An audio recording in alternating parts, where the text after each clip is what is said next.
call this meeting of the House Taxes Committee to order. Our first order of business today is moving the minutes of the April 29th, 2025 meeting, going all the way back to last year.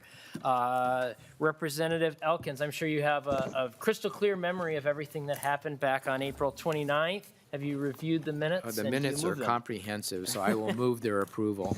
Great. Thank you, Representative Elkins. Is there any discussion of the minutes?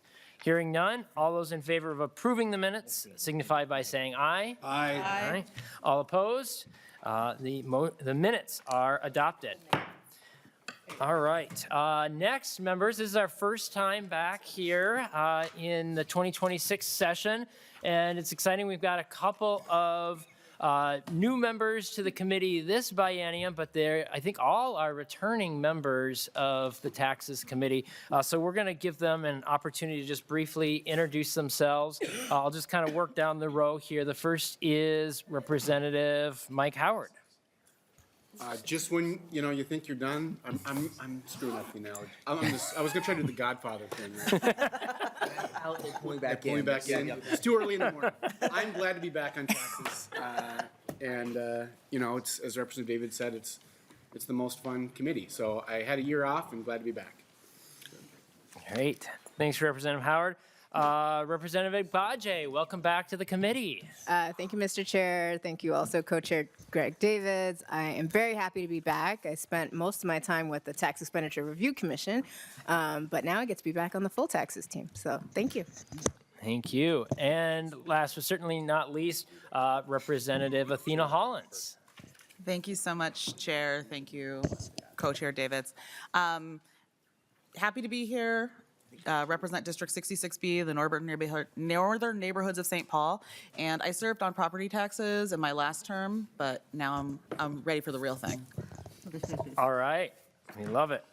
And also, members, we've got a new CLA here on the DFL side. I want to introduce Samira Sheikh. She's going to be working with our committee this year, and we're thrilled to have her on board. Yes, Chair David. I would just like to welcome the three new members. I worked quite a bit with Representative Bajay and have really appreciated that. And Ms. Sheik, welcome to the Tax Committee. And just remember this, it's not a committee, it's an adventure. Great. Thanks, Chair Davids. And it's good to be with you and all the other members who are returning from last year.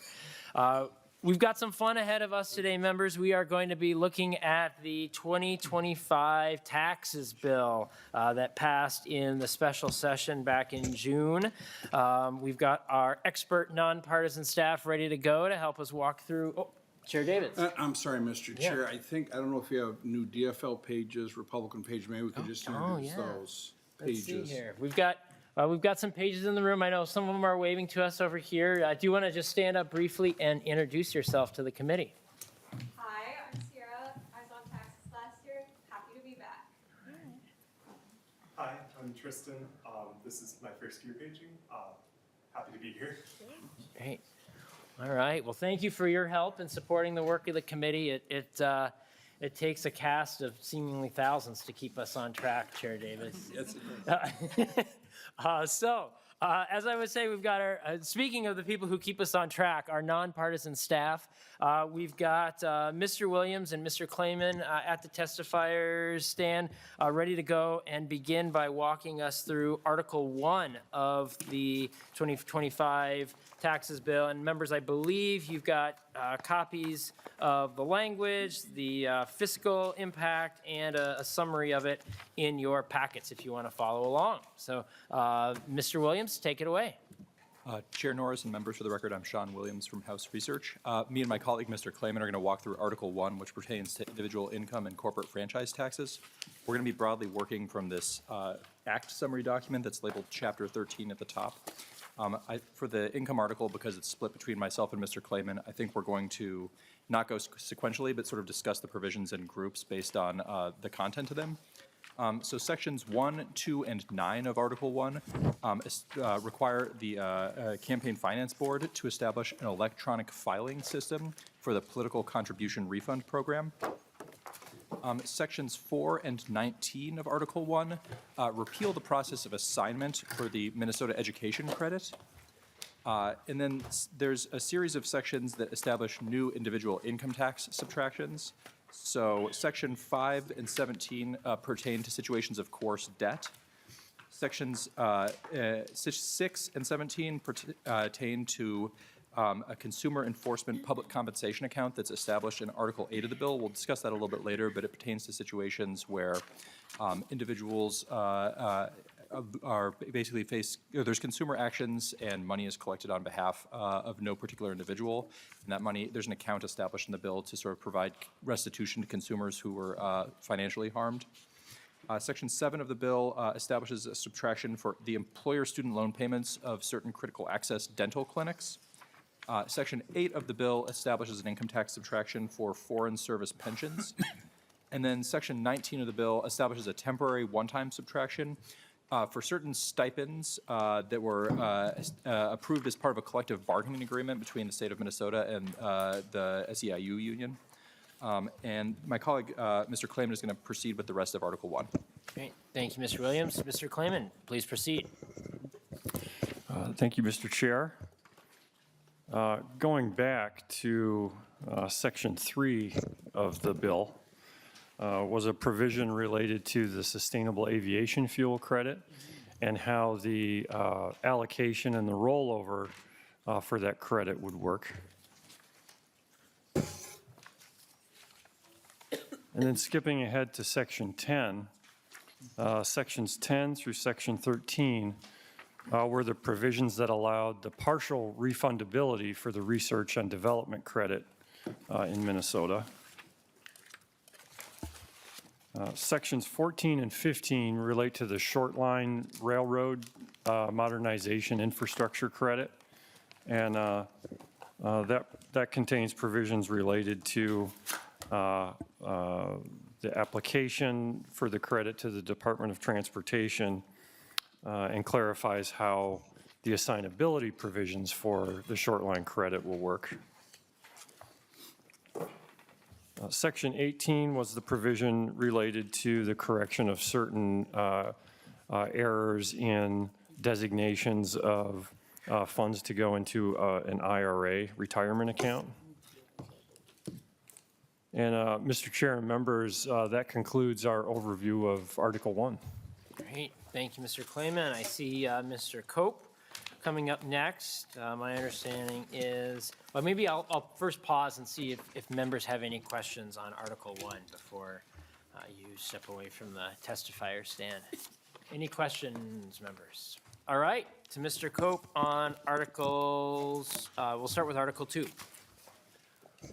Thank you, Mr. Chair, members. Article 2 is a property tax article and made changes with respect to the state's property tax system. I'm not going to tie my comments directly to the section numbers, but happy to provide any clarification needed. So Article 2 limited the property tax exemption for charitably owned housing. It granted new property tax exemptions for certain properties owned by Indian tribes and by the Red Lake Nation College. And it modified the property tax exemption of electric distribution systems, both systems used to supply electricity to farmers and of distribution systems owned by electric utility cooperatives.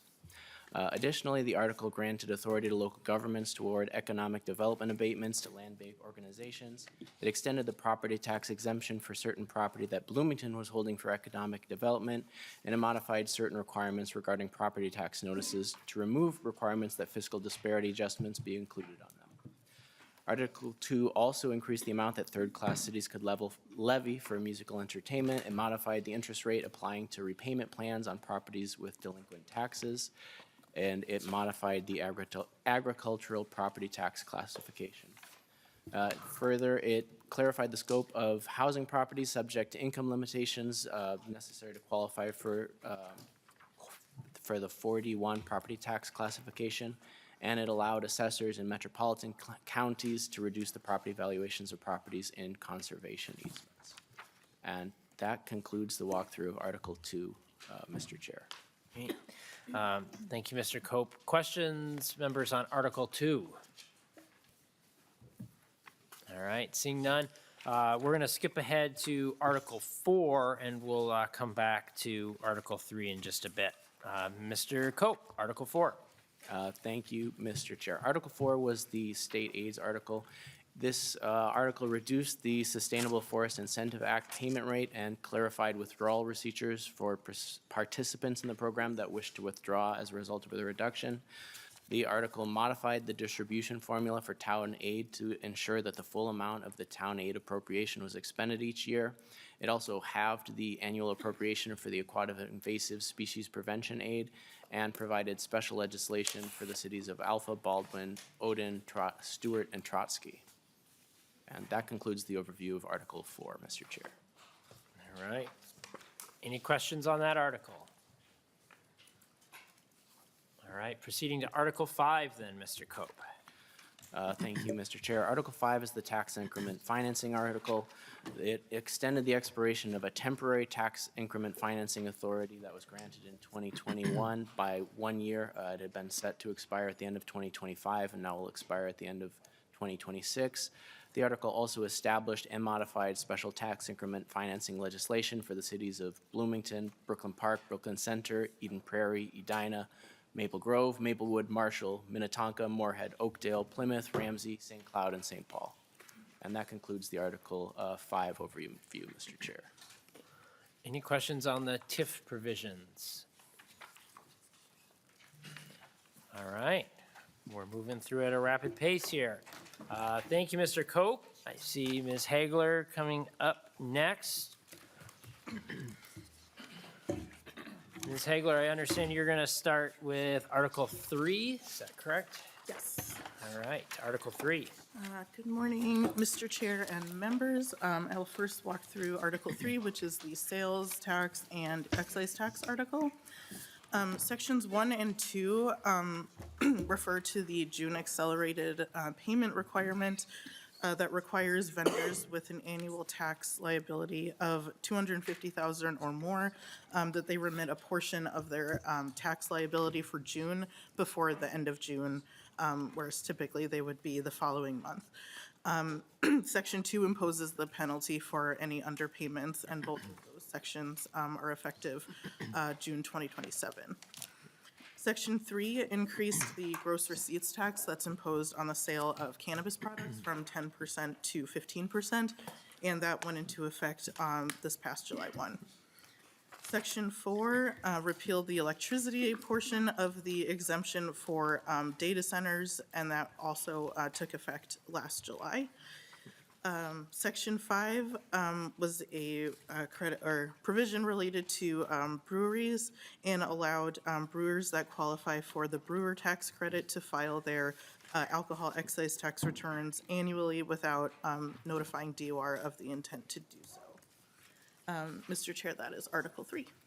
Great. Thank you, Ms. Hagler. Questions on the sales and use taxes provisions? All right, seeing none, on to Article 6, please.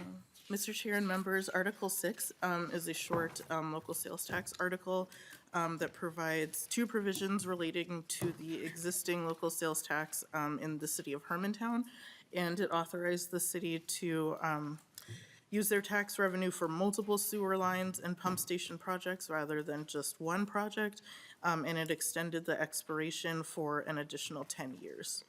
And that is Article 6. Thank you. Any questions, members? All right, moving on to Article 7. Article 7, Mr. Chair and members, was the public finance article that modified provisions regarding local government financing projects and allocation of tax exempt bonds. And I think that is all I will say about that. Great. Thank you, Ms. Hagler. Any questions on the public finance section? All right. Thank you, Ms. Hagler. We've got Mr. Williams coming back up to cover Articles 8 through 11 for us. Chair Norris and members, Article 8 is the miscellaneous article, so I'll be going through the provisions in that article. Sections 1 through 7 and Section 12 of Article 8 pertain to the Tax Expenditure Review Commission. There's some changes to the commission's process, and also it repeals the requirement that bills establishing and renewing tax expenditures include statements of objective. Those will now be transmitted to the chairs of the TURC by the chairs of the House and Senate Tax Committee. Sections 8 through 10 are the Consumer Protection Restitution Account language that I described earlier. Section 11 pertains to the State Agricultural Society bonding authority. It increases the bonding authority limit. Sections 13 through 15 pertain to property tax refund certificates of rent paid. This establishes a new penalty for not providing a copy of certificates of rent paid to the Department of Revenue, but it reduces the penalty for not giving a certificate of rent paid to the renter. Those were a governor's recommendation from last year. Section 16 establishes a permanent credit rate for the provider tax, or for the research credit under the provider tax. Previously, that was a forecasted rate that was calculated annually. Section 17 pertains to pharmacy refunds and the timing of those pharmacy refunds paid under the Legend drug tax. Sections 18 and 20 are just conforming changes, repealing some accounts pertaining to the elimination of the cannabis aid program, the local government cannabis aid program. Sections 19 and 22 are language repealing the controlled substances tax. And then Section 21 extends the availability of a grant to Minneapolis from the 2023 tax bill. And Chair Norris and members, that concludes the discussion of Article 8. Questions on Article 8? Seeing none, we'll move on to Article 9, please. Chair Norris and members, Articles 9, 10, and 11 are the Department of Revenue's policy and technical bill from 2025. So unless there's interest in particular provisions of that, we're not going to walk through that in detail. Great. Any questions on those sections, members?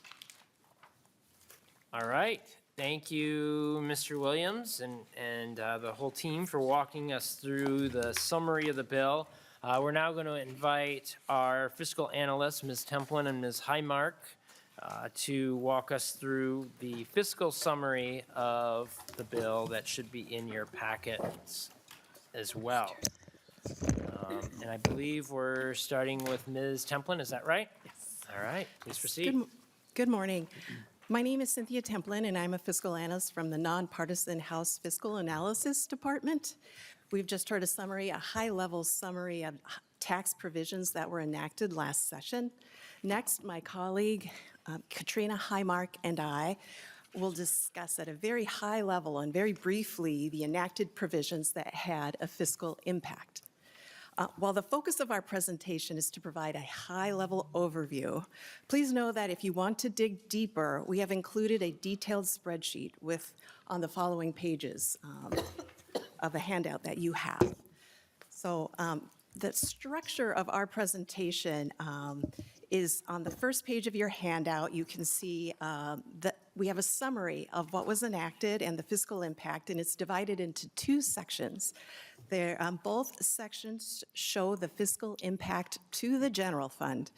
I will be covering Section A, and Section A shows the major enacted provisions that changed tax laws that had a fiscal impact, that either had a net revenue increase or a net decrease in tax revenues.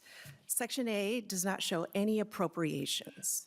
My colleague, Ms. Highmark, will be covering Section B, which covers the appropriation side of the spreadsheet. So in Section A, you'll see three chunks, if you will. The first chunk shows revenue reductions, and these are the largest revenue reductions relative to the other tax law changes in Chapter 13 that were enacted that have the largest revenue reduction or cost. So as you can see, there is the R&D refundable tax credit was modified. This is a capped refundable credit, and it is ongoing.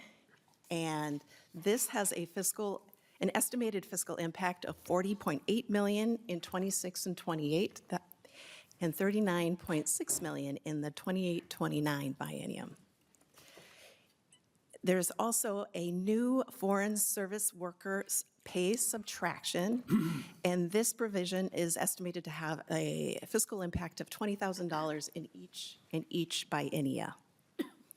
The total cost of the provisions that reduced revenues, that reduced revenues is $40.82 million in fiscal 26 and 27, and $39.6 million in 28 and 29. Now, the next two sections of Section A show revenue increases, and these increases offset the tax reductions that we just reviewed. The first provision that had a net increase is estimated to have a net increase to the general fund is qualified data centers. There was a repeal of the exemption of the upfront exemption to data centers enacted in this bill, and this is estimated to have a revenue increase of $56.25 million in the fiscal 26 and 27 biennium, and $82.7 million in the 28-29 biennium. I should also mention that there was also data center legislation enacted in another act in the special session, and that act had a zero impact to the general fund. And it's not reflected on this spreadsheet, but I just wanted to make sure I mentioned that. The next provision, sales tax provision, that increases revenue is the June acceleration shift. And this is a shift of 5.6% that will take place in June 2027. This is estimated to raise $22.820 million in fiscal 26 and 27, and just over $1 million in the planning years. And the other sales tax provisions are just interaction cost. And so the total estimated general fund revenue increase of all the sales tax provisions that increased revenues is $77.27 million in fiscal 26 and 27, and $80.65 million in 28 and 29. And then finally, the third section under Section A is also a section that shows revenue increases, and this is to the cannabis gross receipts tax. Two things were enacted that have fiscal impact. The first is a rate increase from 10% to 15%. This has an estimated revenue increase of $52.8 million in the fiscal 26-27 biennium, and $94.9 million in the tails. In addition to that, the cannabis gross receipts tax had a 20% dedication to local governments in the form of aid. And in Chapter 13, that dedication was repealed. So that dedication, instead of going to local governments, is deposited into the general fund. And that is estimated to have a revenue increase of $23.7 million in 26 and 27, and $40.9 million in 28 and 29. The total revenue increase for cannabis gross receipts tax you can see on the spreadsheet. And that brings me to the total state tax revenue estimated enacted changes. In the middle of the page, it shows $112.950 million in fiscal 26 and 27, and $176.850 million in fiscal 28 and 29.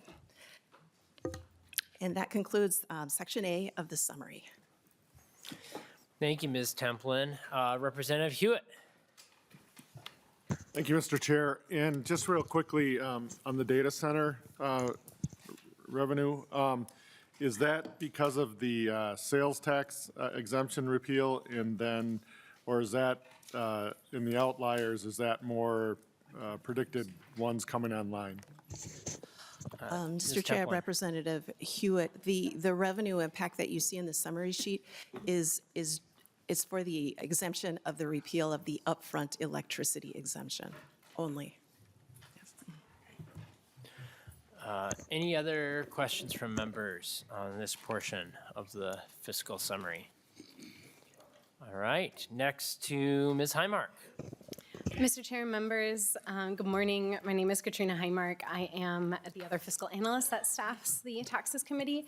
My portion of this committee and of this spreadsheet will focus on the property tax aids and credits. Items, as my colleague, Ms. Templin, said, the expenditure side or the appropriation side of the spreadsheet. So if you would like more detail about the specific enacted provisions, you can see them starting on page 7 of the document in your packet. This, again, is a high-level overview, so I'll just be focusing on the provisions that had a fiscal impact, and some of them are grouped together. So if you would like more information about specific provisions, happy to talk about those. I want to highlight that the signs on this portion of the spreadsheet flip, and so positive numbers here are expenditures, and negative numbers are cost savings to the general fund. Again, these are provisions that impact the general fund. Starting with the first section, we have several provisions that modified property tax provisions as well as refunds paid to property owners. The first on the spreadsheet is the electric cooperative distribution lines exemption, also known as the attachments and appurtenances exemption. That has a cost in fiscal 26 and 27 of $40,000 and $80,000 in fiscal 28 and 29. There were 4 tribal nation properties that received an exemption in Chapter 13. Those have a fiscal impact of one time in fiscal 26 and 27 of $122,000 and an ongoing fiscal impact of $20,000 in fiscal 28 and 29. There's also an exemption for Bloomington Port Authority for $20,000 in fiscal 26 and 27 and $40,000 ongoing in fiscal 28 and 29. Also, land banks were given a property tax abatement starting with a cost of $10,000 in fiscal 26 and 27, $30,000 in fiscal 28 and 29. There's a modification pertaining to Alliance Housing, which had a fiscal impact of $10,000 in fiscal 26 and 27, $20,000 in fiscal 28 and 29. I'm going to skip over the aquatic invasive species interaction and move to the sustainable forest incentive payments, which are payments to owners of forested lands. That program is receiving a 10% reduction in those payments starting in fiscal 28 and 29, which has an impact of a cost savings of $3.77 million. There were also several miscellaneous property tax modifications that my colleague Justin Cope highlighted, and those have negligible or zero fiscal impact. So the subtotal for the property tax refunds portion of Chapter 13 in fiscal 26 and 27, we have a cost of $202,000 and a net savings in fiscal 28 and 29 of $3.28 million. Moving on to local aids, the aquatic invasive species prevention aid was reduced by 50%. This program has an annual appropriation of $10 million. This 50% reduction starts in fiscal 28, so that over the biennia would be a total cost savings of $10 million to the general fund. There were also LGA penalty forgiveness provisions that had a cost of $106,000 in fiscal 26 and 27, and several provisions related to miscellaneous aids and grants with a total net cost in fiscal 26 and 27 of $106,000 and a total net savings of $10 million in fiscal 28 and 29. The aquatic invasive species aid reduction also has an interaction with property tax refunds, which are listed in the prior section, and that has a cost ongoing of increased payments in property tax refunds of $300,000. Moving on to the final section, as my colleague Ms. Templin highlighted, their dedication of the cannabis gross receipts tax of 20% to the special revenue funds for local government cannabis aid was repealed in Chapter 13, and so that account was closed, that program was closed. The closing of that program is reflected in the portion that my colleague Ms. Templin spoke about. However, there was money in that account that needed to be transferred back into the general fund. So we see that reflected with a cost savings of $5.042 million in fiscal 26 and 27. To summarize, the total changes for property taxes, aids, and credits was $4.374 million in fiscal 26 and 27, and $13.28 million in fiscal 28 and 29. And if you look on the next line, there's a total that reflects the net savings and net revenue gain from Chapter 13 of $111.684 million in fiscal 26 and 27, and $190.13 million in fiscal 28 and 29. And that, Mr. Chair, concludes my portion of the presentation. Great. Thank you, Ms. Highmark. Representative Robbins. Thank you, Mr. Chair, and thank you to our testifiers. Always appreciate your great work. So over the summer, I think, at some point, I wanted to know sort of what the net overall tax and fee increases were for this bill last year. And the number of, I don't have it with me, it's somewhere in my office, but generally speaking, it was like in the current biennium, it was 325 million increase, and in the out years, it was like 725, roughly $1 billion over the 4-year cycle for taxes and fee increases. So I get, maybe we haven't run through the fee increases here, but this does not reflect those same numbers that I have in my head. So could you just help me understand how this squares with the tax and fee increases? Because I'm struggling with that. Ms. Templin? Yes, Mr. Chair and Representative Robbins, yes. What you see is the summary that we provided reflects the tax changes in Chapter 13 only. In addition, there were other fee changes, assessment changes, surcharges, penalties enacted in the 2025 special session as well. And those increases that also increased revenues to the general fund and to other non-general fund accounts are not reflected in this summary. Okay. So both things are true. Representative Robbins. I'm sorry, Mr. Chair. Just so I have it in my head, like this is just a portion of what happened, and the other analysis is also relevant. Okay. That's correct. Ms. Templin. All right. Any other questions from members on the property tax or just in general on the fiscal summary? All right. Thank you. Appreciate it. So that, members, is a summary of our 2025 taxes bill. Chair Davids, I know you have a tradition of naming the tax bills, and I should remember this. I'm ashamed that I don't, but can you remind, what was the song associated with this? Oh my gosh, I'm having a senior moment. It was a Beatles song. We can work it out. There we go. All right. So we can work it out tax bill, And everyone. Mr. Chairman, we did. We did. We We did. did. This is proof Because right here. I can just remember the first one in 2011 was a smoking hot tax bill. Yes. And of course, that was not a song, but that was named after my wife, of course, obviously.